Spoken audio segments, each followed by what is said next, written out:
Hi everyone, welcome back. In this lecture we're going to look at the two motivating problems which led to the development of calculus. Now, this may be your first exposure to calculus, or you may have had some glimpses in the past. But one of the questions you might have asked is, what is calculus? Now, you've probably heard a lot about it in your previous classes. In fact, your previous class was probably called pre-calculus. And you may have been wondering, what is calculus? What's the big deal about it? Well, it'll take a few courses for you to sort of understand the full perspective of what calculus has to offer. But in short, it's really just a collection of sophisticated tools that help us solve problems involving quantities that change. So quantities that change in perhaps time, or quantities that change in space, or quantities that are just changing relative to each other. So it's really about the study of quantities that change. Now, despite all of the applications, the vast applications that calculus has to science and engineering, there are really two problems that are lurking at its foundations. And these are the two problems that we're going to look at now. The problems are the tangent problem and the velocity problem. So what is the tangent problem? Well, the tangent problem you can think of as a geometric problem. You've got a curve, and you've got a point on the curve, and you want to find the tangent line to the curve at that point. So how do we do that? Well, the first question that you may ask is, what is a tangent line? Now, we probably have some intuitive idea of what a tangent line is, perhaps from our previous classes, maybe in geometry, where we looked at tangent lines to circles. And in those contexts, the tangent line, especially to a circle, the tangent line could have been described as the line that just touches the circle at that given point. In fact, the word tangent is really coming from the word to touch. So does this definition then carry over more generally? Can we just define the tangent line to be the line that touches the curve at a given point? Well, there is some slight ambiguity there. Let's look at an illustration of this. So I've got a curve drawn here, and here's a point on the curve. So what is the tangent line at that point? Well, let me just sketch it here. I've got the tangent line already drawn, so I'll show it. There's the tangent line. And yeah, it looks like it's the line that just touches at that point. Just touches the curve at that point. The problem with defining it to be the line that just touches the curve is that, if I go to another point, then to say that it's the line that just touches the curve at that given point doesn't really tell me what's happening at other places. Is it allowed to touch at other places? It looks like this curve, I'll move it back just a little bit so we can see that the line is touching the curve at a different point. So is that a problem with that just touching definition? Well, it's a little bit ambiguous. And so what I'd like to do is look at a slightly better way to describe what a tangent line is. And to do this, it's really kind of nice. You just say, well, if I can zoom in on the graph at that point and zoom in far enough, and eventually the graph looks like a line, then that's what I'm going to call the tangent line. So let's look at it here. So I'm just going to turn the tangent line off temporarily, and we're going to focus on this point. And so all I'm going to do is I'm going to zoom in on that point. And I'm zooming in. I'm just zooming in and zooming in. And if I zoom in far enough, I get away from all the curviness, and I eventually get something that looks like a straight line. I zoom in far enough, it looks like it's straight. What is this line? Well, if I turn on the tangent line now, we see it coincides with the tangent line. So if you zoom in far enough, the line that the graph eventually looks like is what we're going to call the tangent line. So another way to say this is that it's really, what is the tangent line? It is the line. Yeah, I'm leaving a deliberate space to the left here because I'm going to draw a picture. It is the line that, and I'll draw a picture to talk about zooming in, but here I'm going to describe the line in terms of approximation. So it's the line that best approximates. Now this is really describing what it means to zoom in.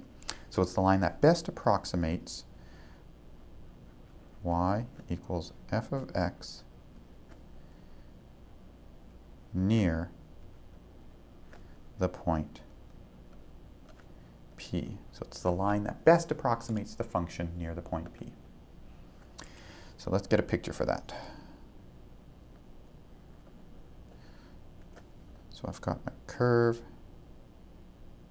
and perhaps I'm interested in this point here, which we'll call P. What is the tangent line at the point P? Well, if I imagine looking at just a small little area around the point P, a small little neighborhood, and I zoom in on that. So here's my zooming lens. So if I zoom in, then what does the graph look like? Well, if I zoom in far enough, it's going to eventually look like a line.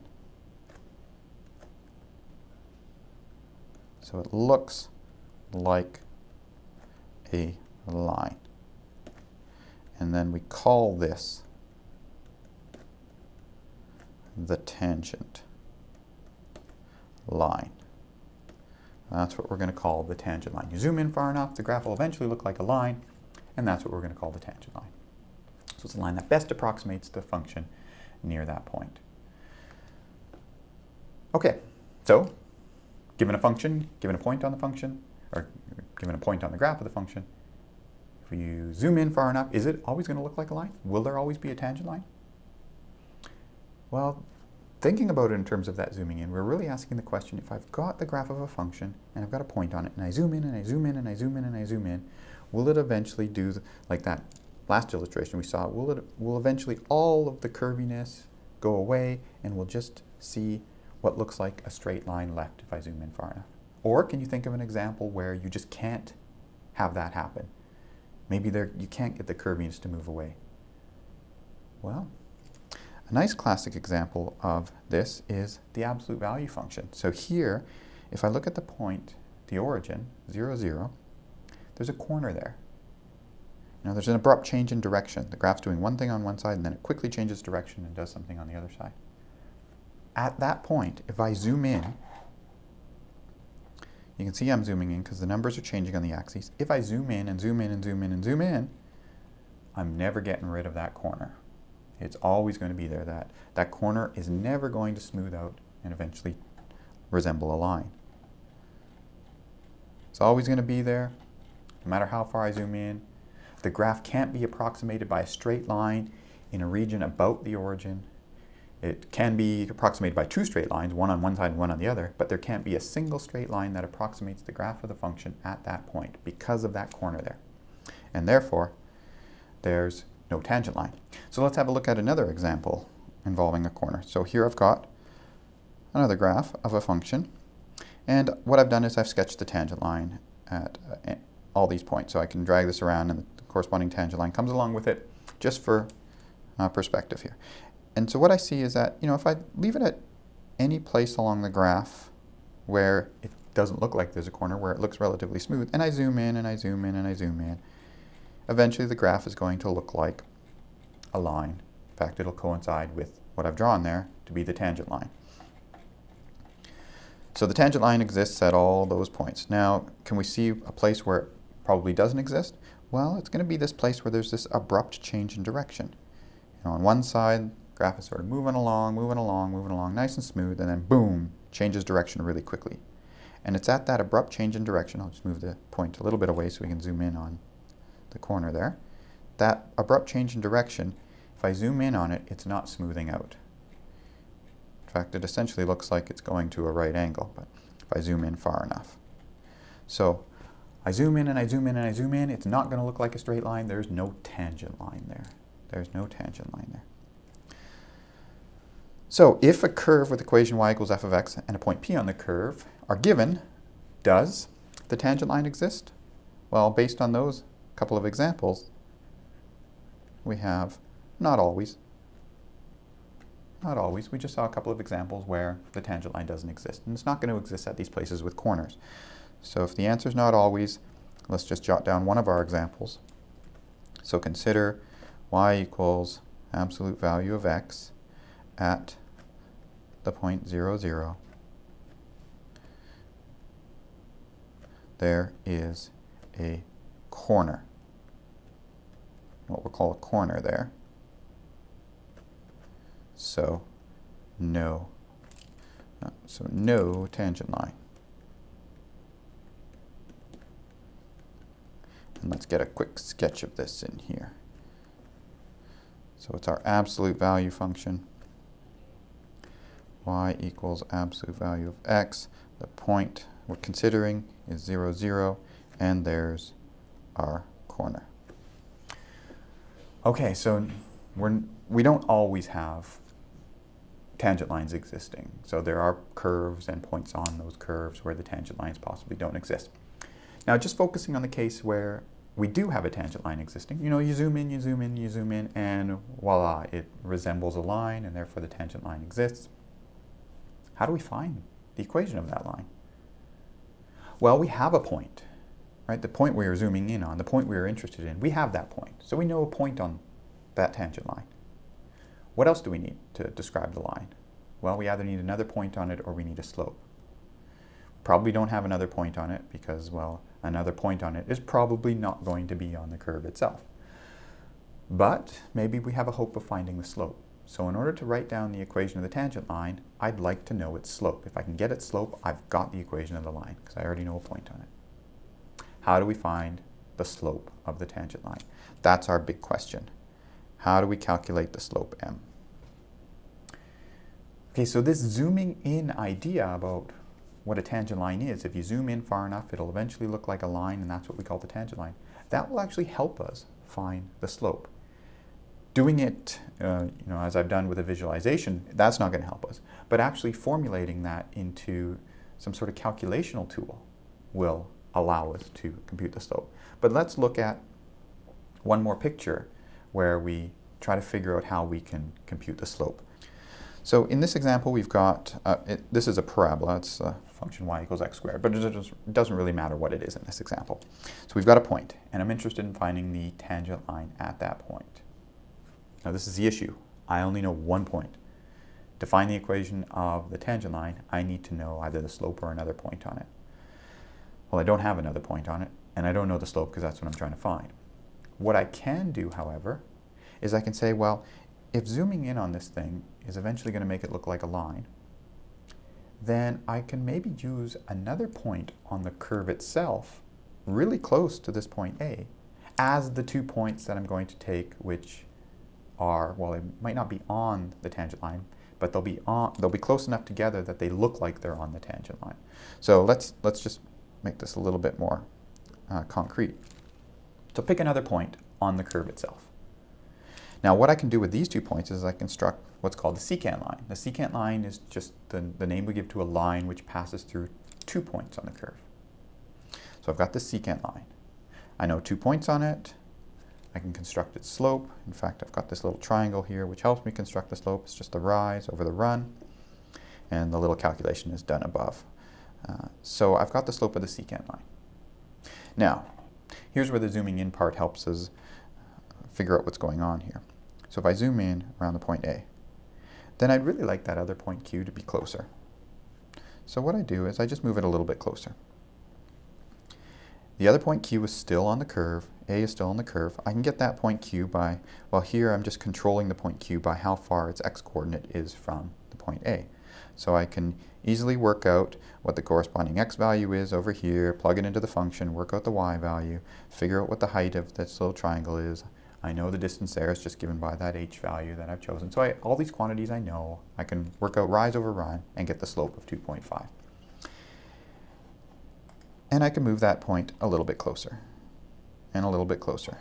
And the key here is that, if I zoom in and I zoom in and I zoom in, then I just move my point a little bit closer and a little bit closer, so that eventually, when I zoom in far enough, that second point is really close to the first point, and they look like they're both lying on the tangent line.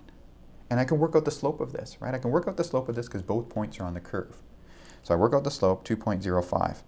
I move it a little bit closer, and okay, 2.04. Move it a little bit closer, 2.03. What are these values actually meaning? Well, each time I move that second point a little bit closer to the first point, I'm getting a smaller neighborhood around A for which I'm thinking that the graph of the function looks like a line. What's the slope of the line it looks like? Well, it roughly looks like the slope is roughly 2.03. Move it a little bit closer. The slope of the actual tangent line is roughly 2.02. And so what I'm doing is I'm trying to creep up on the tangent line by using these secant lines. Each time I take that point Q a little bit closer to A, I get a secant line that's closer to the actual tangent line. So its slope of the secant line is pretty close to the slope of this tangent line I'm trying to find. So I'm creeping up on the tangent line slowly by using these secant lines. So I know that the tangent line slope is pretty close to 2.02. In fact, it's pretty close to 2.01 because I've just moved Q a little bit closer. And if I keep moving it closer and closer and closer, I can get the slope of the secant line getting ever so close to the slope of the tangent line. And use this method to then figure out what the slope of the tangent line is. The problem is,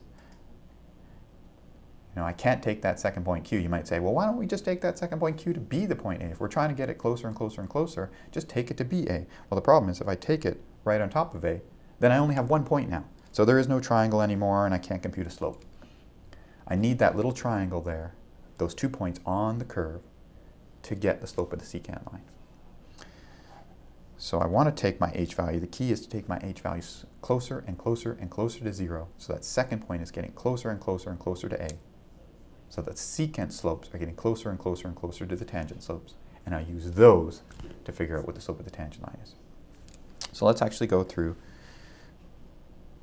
the statement of this, and then we'll do an example. So how do we calculate the slope M? Well, we'll draw a little diagram here. And here's our curve. And there's our point we're interested in. We consider the secant lines.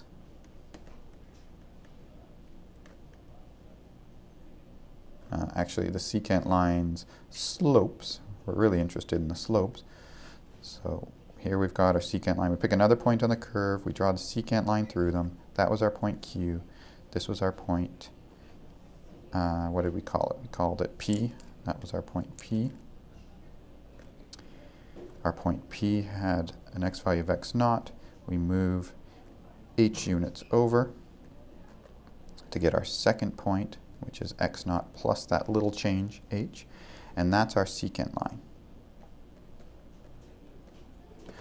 And now let's consider the slope of the secant line. What's the slope?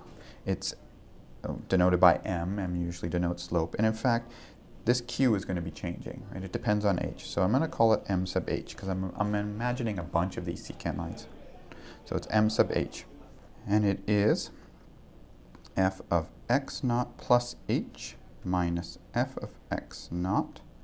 So that's the change in the height here from the point P up to the point Q, because the height of the point Q is the function value of the corresponding x value, which is x naught plus h, and the corresponding height of P is f of x naught. So that's our height, that's this distance here, and then we've got our run, or our base, and that's just given by h. So there we've considered the secant line slopes. Now, as h approaches 0, so that is as q heads towards p, as it's getting closer and closer to p, m sub h, the slopes of these secant lines, approach the slope of the tangent line. And so there's our method.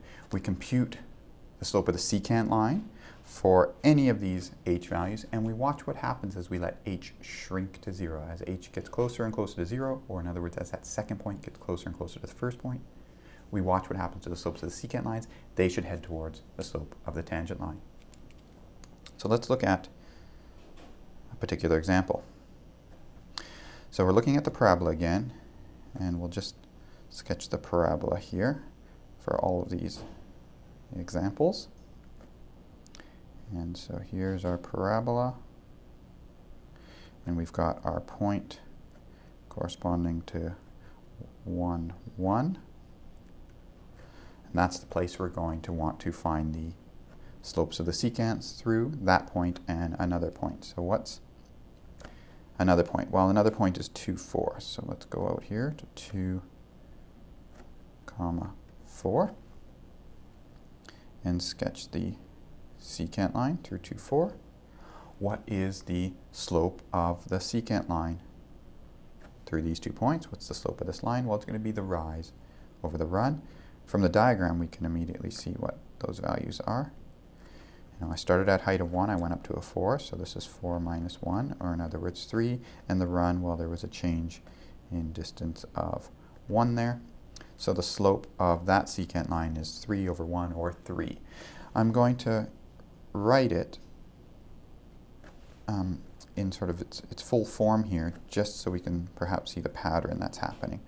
So how did we get that slope? Well, we took the function value at 2, and we took away from it the function value at 1. That gave us that 4 minus 1, or that value of 3. And then on the bottom, we took 2 minus 1, the change in their x-coordinates. So that was 4 minus 1 over 1, or 3. How about if we take our second point a little bit closer?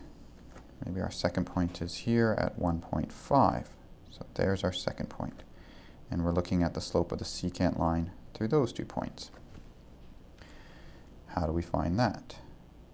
Well, our m value in this case, our slope, is going to be f of 1.5 minus f of 1 all over the change in their x-coordinates, 1.5 minus 1. And that's 1.5 all squared minus 1 all over 1.5 minus 1, and that ends up having a value of 2.5. And that makes sense from the diagram. We see that the first secant line we drew had a steeper slope than the second one. And that's reflected in the values. The first one has a slope of 3, the second one is slightly smaller at 2.5. Now, how about the next point? So we're taking it a little bit closer. And if I draw anything more in my diagram, it's going to get really muddled in here. But our second point is really, really close to our first one. So it's right around here, 1.1. And we're looking at the secant line that passes through those 2 points. What is its slope? Well, here we'll just do the calculation and see that it's f of 1.1 minus f of 1 all over 1.1 minus 1. And we get a value of 1.1 squared minus 1 all over 1.1 minus 1, which is 2.1. And how about if we take that second point really, really close to the first one? So that's f of 1.001 minus f of 1 all over 1.001 minus 1, or 1.001 squared minus 1 all over 1.001 minus 1. And working this out, we get it's 2.001. So those are the values of the slopes of the secant lines. And now, if we're interested in the slope of the tangent line at the point 1, we know that we get that by looking at where these values are heading towards. As our second point gets closer and closer to our first point, I'll do this in a different color here, what are these numbers approaching? So as these numbers, as the second point gets closer and closer to the first point, these numbers go from 3, 2.5, 2.1, 2.001. They seem to be getting closer and closer and closer to 2. The value 2. So what if the second point is very, very close to the first point?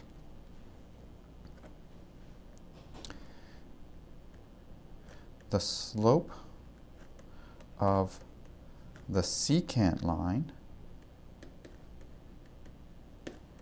is close to the slope of the tangent line.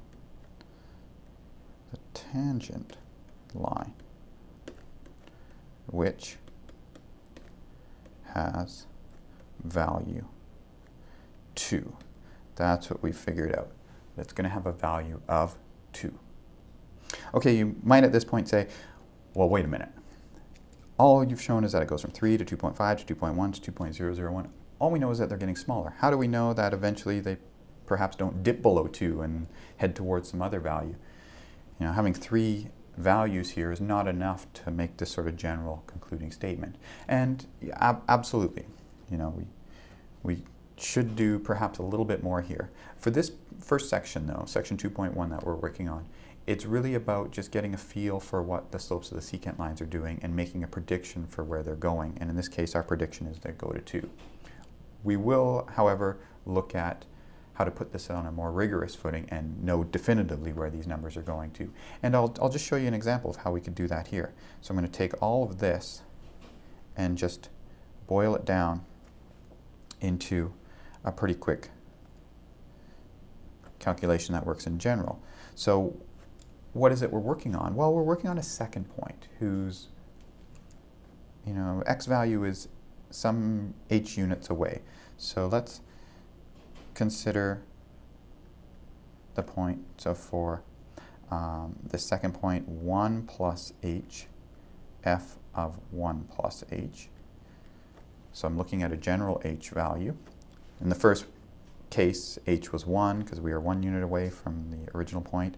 And the next one, h was a half, then we went to h being a tenth, and then h being 0.001. Let's just consider the calculation for a general h.